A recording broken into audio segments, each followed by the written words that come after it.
Alright, this is our third and final little video concerning chapter 3, and so I'm going to be looking at the second to last and last slides in the PowerPoint presentation and looking at individual differences.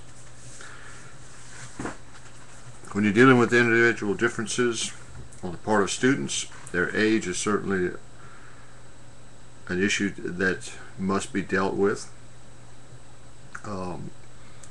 According to some learning theories, as we age, our ability to learn kind of slows down. Doesn't mean we can't learn, but yet we don't learn as quickly as we did maybe when we were 20 or in our late teens. The direction, some people will need quite a bit of direction when it comes to learning lessons. Others, we can just pretty much turn them loose and they will get the job done. And so no matter what their where they are, they just need to be given some direction. Now, how much it's going to take, well, we just don't know. But yet you'll be able to tell fairly quickly those that you need to kind of keep tabs on, spend some time working with them, and others that you know that you can just go ahead and turn them loose and let them work. Ego involvement. Certainly we want the whole person to be engaged in learning. Learners will learn best when there's a need to learn, and their whole character, their whole personality, everything about them should be focused on learning the material that needs to be learned. Now, if I had the magic formula to make that happen, I'd probably be a whole lot richer than Bill Gates. But as we've seen before, and in this chapter, there's a whole lot of things that go into learning that you and I really don't have a whole lot of control over. But yet we can provide a good environment for students to learn, provide them with all kinds of activities to engage them as learners, but students have to be involved.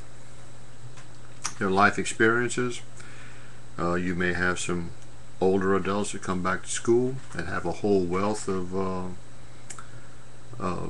life experiences. For example, one student that I had a couple of years ago actually retired as a state supervisor in a position that she held in a state run organization. And so she had 25 years in a type of business type of environment. Really what she was coming back to school for was to learn the computer apps like Excel, Word, and so forth, to be able to go and do some work. Since she was in her late 40s, early 50s, she still had some time left that she could work and be productive before she would retire. But yet she brought some wonderful experiences to the classroom of showing these students how things work out there in the real world. Other students, especially those that are younger, have very, very little in the way of experience to bring to the table. Our expectations, a lot of students have all kinds of expectations about what the course is going to be about, what they expect out of the program of study. Obviously we have some expectations that we want to lay out for them, and those certainly can be very different. The intelligence of our students has certainly some impact. Obviously, those that have a higher intelligence quotient will certainly be able to handle some maybe higher order kinds of learning. But yet, I've had some students that were straight A students when it came to grades, tests, doing the work, but yet somehow or another they just didn't get it when it came to being a dependable employee, dependable student. They'd show up, late for school. They'd miss a whole lot of days for whatever reasons, and so they were able to get the coursework, get the book work, but yet there's more to it than just that. Gender, there is some research that's out there, and you can agree, disagree about it if you wish, but researchers have found that basically men and women are kind of predisposed to some different types of learning. Women, very, very astute when it comes to the emotional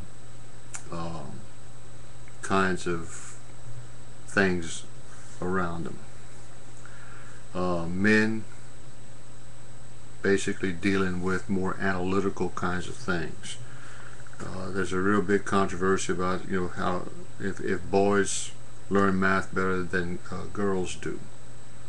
Well, some researchers have found that that's the case because of the way that our brains are wired. Men have a more of a predisposition to be able to do mathematical kinds of computations and things like that rather than girls, and that's why even today we don't see a whole lot of women into the hard sciences and things like that. Now that doesn't mean it's always that way, but yet in general the researchers found that most men can learn math a whole lot better than women can, and women have a whole lot of ability dealing with art, also literature and things like that they can pretty much interpret, write, maybe better than guys can. And finally, the level of concentration. Another thing that I wish I had the magic formula for. There are some things that we have our students learn that take a great amount of concentration for them to be able to,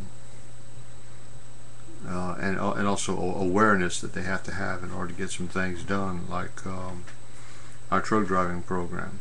Being able to be aware of what's going on ahead of you, behind you, and on both sides. And so their level of concentration out there on the highway is critical. They just can't be distracted, or else we may have some disastrous results. But even when I taught drafting, my students had to focus on their technique all the time, and also their accuracy.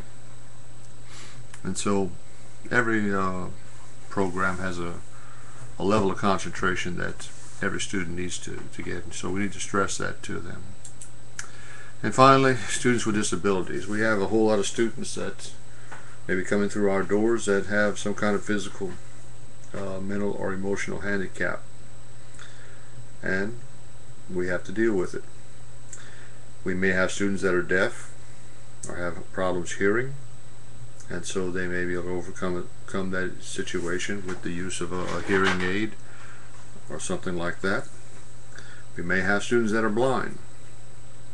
There may be some occupations that they may have a problem doing, but yet they could operate quite well. And some others that may have to be like business courses where they can type in Braille. We have some that'll be mentally disabled, whether it's physical or whether it's emotional. They may take more time in order to grasp the information that we're presenting to them. Orthopedically, they may not be able to have the motor skills to be able to do whatever it is that we ask them to do, or else they may have problems moving from one place to another. They may be in a wheelchair, or else they may need things to help them walk, like a walker. There's students that are disadvantaged. Could be any number of things, like educationally disadvantaged, economically disadvantaged. There's just all kinds of students that we teach that can fall under that category, and certainly those situations can certainly affect their ability to learn and to move forward in their course of study. And finally, cultural differences. Since America is a great melting pot of a lot of different cultures, especially here in Southwest Louisiana, there are some cultural norms and differences between people, and it's just a situation of being aware of those things. And it can be any number of things, like language, religion, race, things like that are just different between people. And also certainly age, I think, could also kind of fall into that category, because talking with some younger people, especially